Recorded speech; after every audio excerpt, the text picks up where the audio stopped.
できるだけ早いことを発見してね。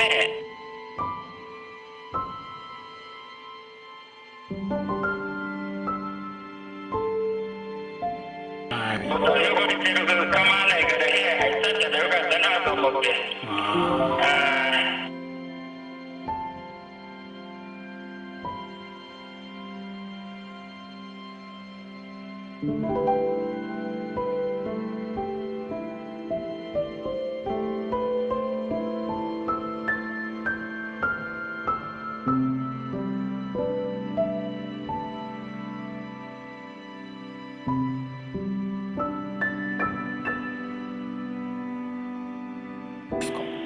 73ですね。まだまだ若い感じが。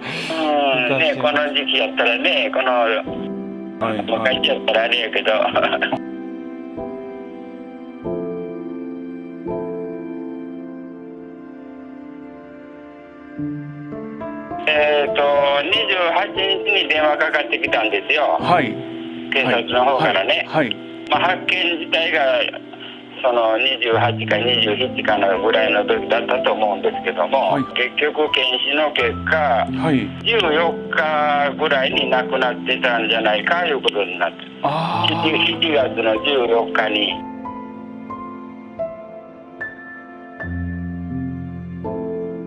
それまでやっぱり2週間経過してしまったってことですね。そうなんですよね。はい。なるほど。検視いう形に入るいうことですね、警察で。8月の7日に書類が届くからいうことで、遺体を引き渡すのはその次の8日に渡しますからいうことだったんですよ。10日ほどはずっと、警察の方の遺体の預かりいう形で検査いうことで、だから私の方はいつ亡くなったんだかわからないし、どういう病気で亡くなったのかもわからないし、っていう形が7日まで続いた。7日の日に、ちゃんとしたことが分かった、知らせてもらったいう形です。やっぱり血管とかそういう感じだったんですかね。なんか私の方もね、その死亡原因はね、弟の方が病院でね、心臓の手術をしてるんですよ。だから一番初めに警察の方に行った時にはね、心不全いう形で、なってるかもわからないですよ。警察の方も知らないですからね。そうらしいよいうことだったんですけども、死亡届役所に出して火葬いうのが火葬証明書が出ますわね。でそれには病名が書いてるんですよ。感染病いう形になっとるんですよ。だから私の方でも警察の方は一応遺体引き取っとるんでね、コロナは関係ないですね言うてね、聞いたんですよ、きつくね。だからもう全然それは関係ないから。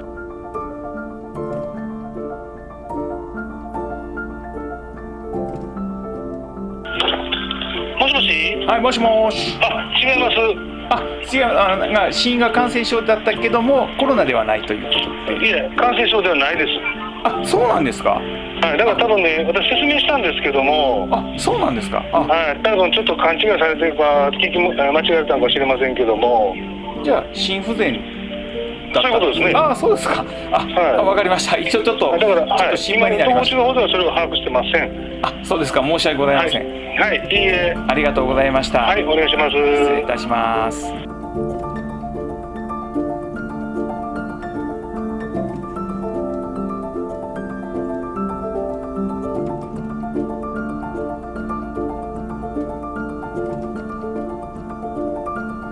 それまでっていうのはたまに会ったりとかそういうご関係のご兄弟だったんですか。全然ないです。全然ないですか。あんまりコミュニケーションはなかった感じで。そうですね。私の方もあんまり会ってなかったんで、はい、愛さんに電話する程度でね、精神的な疎遠じゃないんですけども、はいはいはい。おかしな言い方かもしれませんけど、はい、別に喧嘩したわけでもなんでもないんで、年とともこんなになるんかなと思ってすみませんけど。意外とあんまりそんな喋らないですよね、確かに。そうなんですよ。友達同士はよく上がるけどね。お部屋の方いろいろちょっと片付けてると音響機器がすごく。そうなんです。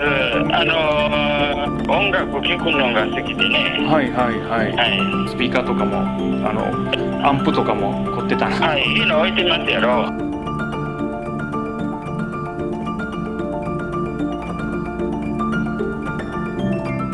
突然そういうこと、身内の方がそうなった時に困ったことっていうのは。でね、私ね、生活保護を受けてるんですよ。家をきれいにして、はいはい、した方でいいのか。年いってますんでね、生活保護のままの方で帰って気楽かなと思ったりしたりね、ちょっと生活保護との関係があるんでね、私の場合はですよ、はいはい、そんな計算的なことを言うようですけども、臨時的な収入よりも今の保護を受け続けた方がいいかどうかいうことと、それと、はい、私の場合はちょっと特殊かもしれませんけど、普通に給料もらって働いてればまた考えものはね、違ってくると思うんやけど。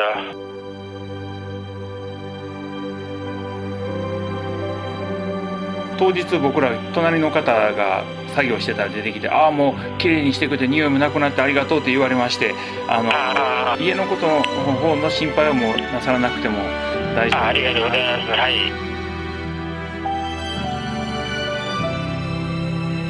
おとなしい生活やったと思うんですけどね。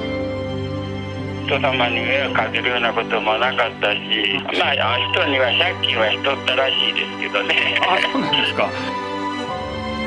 生活自体はちょっと苦しかったし違うかなと思ってるんです。そう贅沢将来だからね。ちょっと音楽の今言ってたアンプぐらいは無理してこうとったんやなとは私思ってたんですけどね。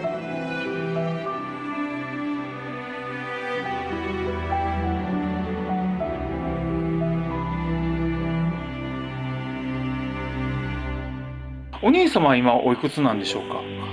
私79なんです。私も一人暮らしですね。近所のお友達とかとお話をしたり、たまにはお茶したりとか、そんななんかそれは私の方はそういうのはないですね。それでサービス行くっていう形ですねがね。友達も大方亡くなってしまってるんでね。だからまあ公園に行って公園に佇んでる人同士の話の中に入るぐらいのことで。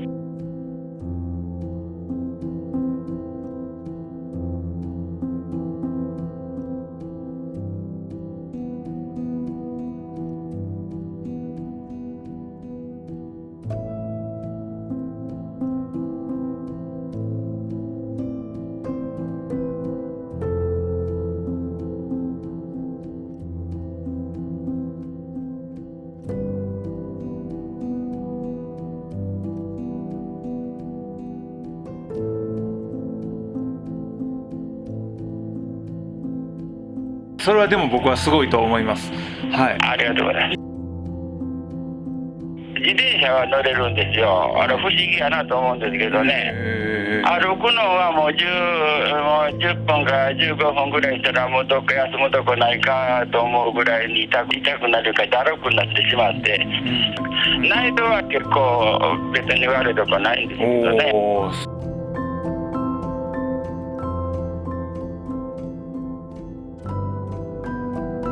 まあ、お兄様が幼少の頃って、まあ、日本って何もなくて結構近所で助け合ったりお醤油の関係だったじゃないですか。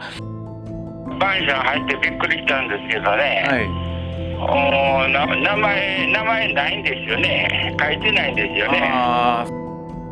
じゃないですか。寂しいですよね。隣で話しかけるのがいいかどうか、かえってプライバシーは何か言うて今あるでしょ。こっちはあれとしても向こうが嫌がられる場合を考えると、話しかけるつらいところもあるなっていうような感じ。弟の方も私の知る限りではあまり住んでる人とのコミュニケーションはなかったと思うんですよ。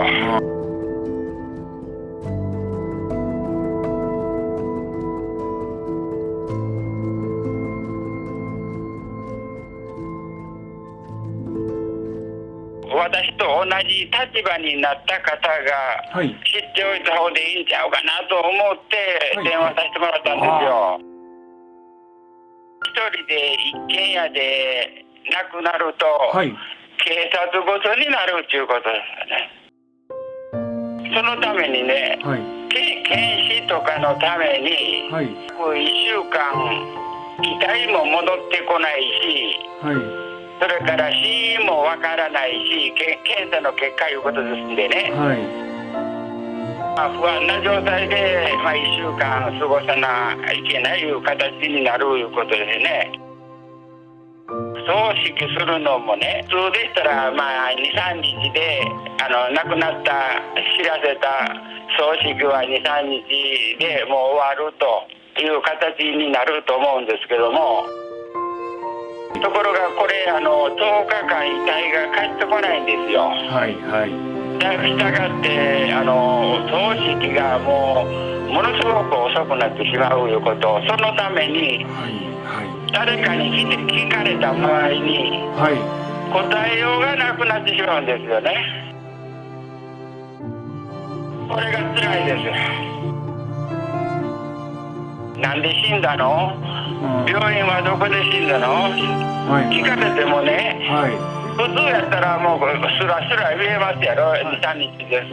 ところが10日もかかることだったら相手が不審にものすごく思われるんで、本当のことをベラベラ話しにくいし、だから言うて嘘つかないといけないのはもう何やろし、どう言ったらいいかなと初めは思いましたけどね。